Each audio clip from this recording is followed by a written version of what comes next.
Mateo era el más desafortunado de la clase. Siempre le hacían preguntas en clase cuando no había aprendido nada. En los exámenes le tocaba la única pregunta que no había aprendido. Cuando toda la clase tramaba alguna gamberrada, siempre pillaban a Mateo. Él era el culpable. Así funcionaba. Fue Mateo, ¿no? ¿Quién si no? Le llamaban así tanto en privado como en público, y él no se ofendía. ¿Por qué ofenderse cuando es así? Una vez, en su pequeña escuela de un pueblo olvidado de la mano de Dios, decidieron equipar un pequeño gimnasio para niños. El director había hecho todo lo posible. Era la noticia del siglo. No se podía esperar años para renovar el gimnasio. El yeso se caía de las paredes. Y aquí tienes un gimnasio con máquinas de ejercicio. El día de la inauguración, los alumnos no podían esperar a su clase de educación física para probar por fin el nuevo equipamiento. Los últimos en entrar en el gimnasio fueron los chicos de la clase de Mateo. Silbando de asombro, los alumnos se turnaron para probar los ejercicios bajo la dirección del profesor de gimnasia. Todo fue tranquilo y sin problemas, hasta que le llegó el turno a Mateo. 10 minutos después, se quedó en silencio en el despacho del director y escuchó al profesor de gimnasia, rojo de ira, agitando su mano, en la que agarraba un mango negro, gritando: «Bueno, entiendo que el cable de romper y que es necesario tratar. Pero, ¿cómo rompiste el mango de la bicicleta estática? ¿Qué has hecho con ella?». El director miró al confundido alumno con un suspiro y agitó la mano. «Vete, Mateo». Luego dirigió su mirada al enfadado profesor de gimnasia y le dijo cansado: «Está bien, cálmate. Pero es Mateo. ¿Qué le puedo quitar? Vigílalo más de cerca durante las clases en el nuevo gimnasio. El equipamiento es caro. Y que no se haga daño». Los compañeros recibieron a Mateo de vuelta del despacho del director entre risas. «Bueno, Mateo, eres Hércules», gritó uno de los chicos, provocando otra explosión de risas. Mateo sonrió avergonzado. Era el payaso de la clase. Nadie se reía de él con maldad, con sorna. Era solo que todo lo que le pasaba era muy gracioso y divertido. Y al propio Mateo no le importaba reírse de sí mismo, y nunca se enfadaba con sus compañeros. Al final de las clases, casi todos los alumnos se habían dividido en parejas. Los únicos que quedaban sin pareja eran los empollones empedernidos, que a nadie le importaban. Y Mateo. Un día la reina de la clase, María, se sentó en el pupitre de Mateo durante el recreo y le dijo coquetamente: «¿Por qué no me invitas a salir, Mateo? ¿Cuánto tiempo tendré que esperarte?». Una risita recorrió la clase. Todos sabían que la guapa principal salía con Mario, que hacía ya un año que había terminado el colegio, estudiaba en la universidad e incluso a veces quedaba con María del colegio en el coche de su padre. Y, por supuesto, nadie se tomó en serio las palabras de María dirigidas a Mateo. «Es Mateo. Menuda cita». Mateo se sintió avergonzado y no dijo nada a la hermosa chica. Al día siguiente llegó temprano a la escuela y, encontrándose con María en la puerta, le entregó 3 rosas rojas y le dijo roncamente: «Hoy vamos al cine, María».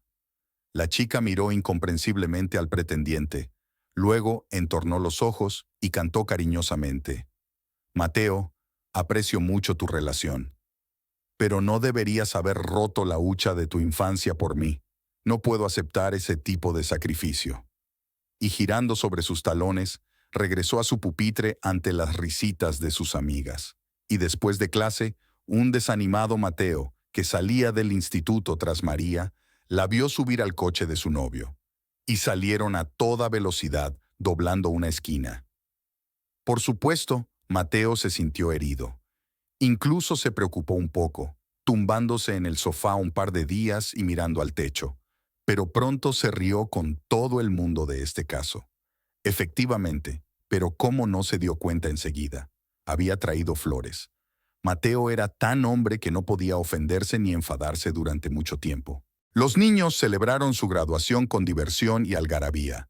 Los padres organizaron una fiesta de clase para los niños al aire libre, no lejos de la estación de barcas. Los compañeros de clase salieron en barca, Nadaron, comieron, bailaron al aire libre y se encontraron con el brumoso amanecer cerca del ancho río. Alguien, por supuesto, bromeó diciendo que era peligroso nadar con Mateo en la misma barca. Y Mateo se giró torpemente y casi se cae al río, lo que hizo reír a toda la clase una vez más. Y sin embargo, todos los chicos estaban un poco tristes de que los años escolares habían terminado. Había comenzado una vida completamente diferente, más adulta. Algunos estudiaban, otros trabajaban. Algunas chicas se casaban. Los caminos de los antiguos compañeros de clase se fueron separando poco a poco. Mateo fue a la universidad en una ciudad vecina. Todas las mañanas viajaba a la escuela en un viejo autobús. Era irreconocible en este joven pulcro e inteligente, con abrigo, gafas y el pelo peinado hacia atrás. Lo único que delataba a Mateo era la mirada sonriente y ligeramente confusa de sus ojos grises, que parecían tan grandes y de algún modo un poco tristes tras los cristales de sus gafas. En el autobús de la mañana, Mateo empezó a fijarse en una chica delgada y frágil, con unos enormes ojos marrones. Cuando entró en el autobús, la chica ya estaba sentada. Al parecer, había viajado desde las afueras de la ciudad y se había bajado una parada antes. Cada vez se sorprendía a sí mismo admirando a la desconocida, sus esbeltas muñecas, sus frágiles hombros y los mechones de pelo castaño que salían de debajo de su boina. Todos los días miraba a la chica cuando bajaba del autobús, y varias veces pensó que ella le devolvía la mirada. Mateo se había acostumbrado tanto a esta bella desconocida, que cuando un gélido día de noviembre no la vio en su lugar habitual, sintió una extraña excitación.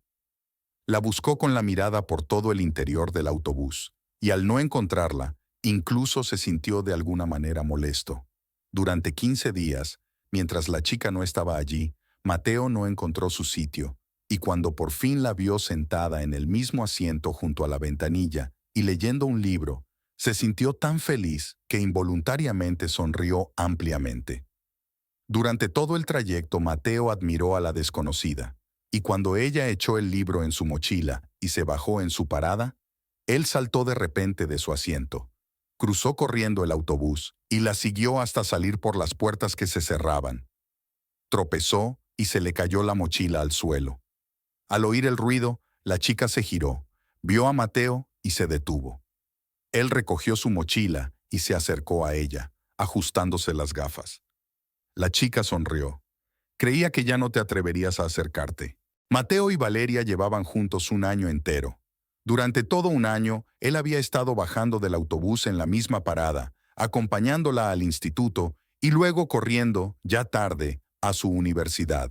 Durante todo un año, él la recogía de sus estudios, ya que se graduaba más tarde. La esperaba a las puertas del instituto y la acompañaba a casa todas las noches. Pasaban todos los fines de semana juntos. Iban a la pista de patinaje, al cine, a una exposición, a un museo, y en todas partes se divertían juntos. A Mateo le gustaba ver cómo Valeria inclinaba la cabeza hacia un lado, mirando largamente los garabatos sin sentido de algún artista de moda en una exposición. Le encantaba escuchar su sonora y expresiva carcajada cuando se reía de sus historias sobre gimnasios escolares y otras desgracias. Mateo seguía siendo el mismo, un poco gracioso, un poco torpe, un poco ridículo, pero ahora también enamorado. En su tercer año, Mateo propuso. La boda estaba prevista para el verano. Mateo trabajaba a tiempo parcial por las tardes y los fines de semana para ganar dinero para unas vacaciones de ensueño para su chica favorita. Casi todos los compañeros de Mateo acudieron a la boda de los chicos. La boda de Mateo se convirtió en la noticia número 1 entre sus antiguos compañeros de clase. Todos se preguntaban a quién había elegido su compañero de clase más divertido.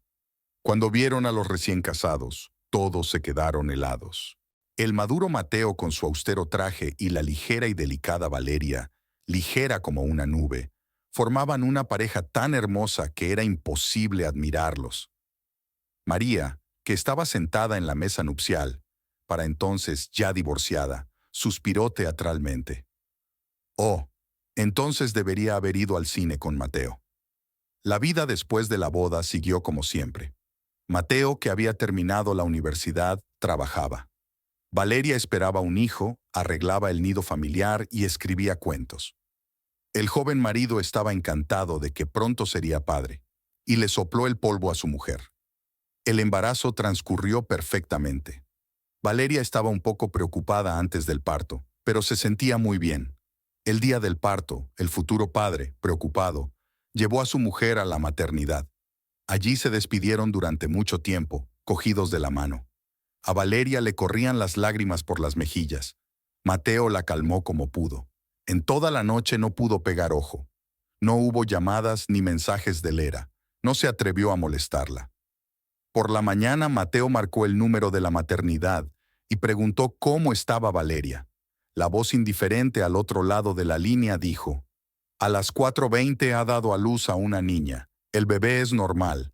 La paciente está en cuidados intensivos. Emocionado, Mateo voló al hospital de maternidad. Allí el médico cansado explicó: se decidió hacer una cesárea de urgencia. Su mujer estaba muy ansiosa, además de una reacción a la medicación. Hubo una hemorragia cerebral. Lo siento, es raro, pero sucede. El cerebro humano no se entiende completamente. ¿Cómo está ahora? Está en estado grave, así que es difícil de predecir. Pero podría haber parálisis parcial, problemas del habla. El bebé está bien. Aguanta. Valeria pasó 2 meses en el hospital. El día que le dieron el alta, el sol de mayo brillaba cálidamente. Mateo miró a Lera tumbada en la cama especial y lloró por primera vez en su vida consciente. Sabía que su mujer sufría, y mucho, y se le encogió el corazón de compasión. En la habitación contigua, en un pequeño catre, su hija Eva dormía plácidamente. Mateo pensó con tristeza que Lera no podría cogerla en brazos, abrazarla, apretarla contra sí, sentir el calor de un pequeño y tierno bulto. No tuvo tiempo de llorar durante mucho tiempo, y se recompuso con un esfuerzo de voluntad. Y pasaron una serie de días y noches similares, difíciles, a veces insoportables. El médico del hospital, donde Mateo estuvo a punto de instalarse mientras Lera yacía allí, le enseñó cómo atender correctamente a la paciente, cómo hacer masajes. El hombre se debatía entre el trabajo, su mujer y su hija. Por la mañana salía corriendo a trabajar, y la madre de Lera le sustituía en su puesto, procedente del turno de noche.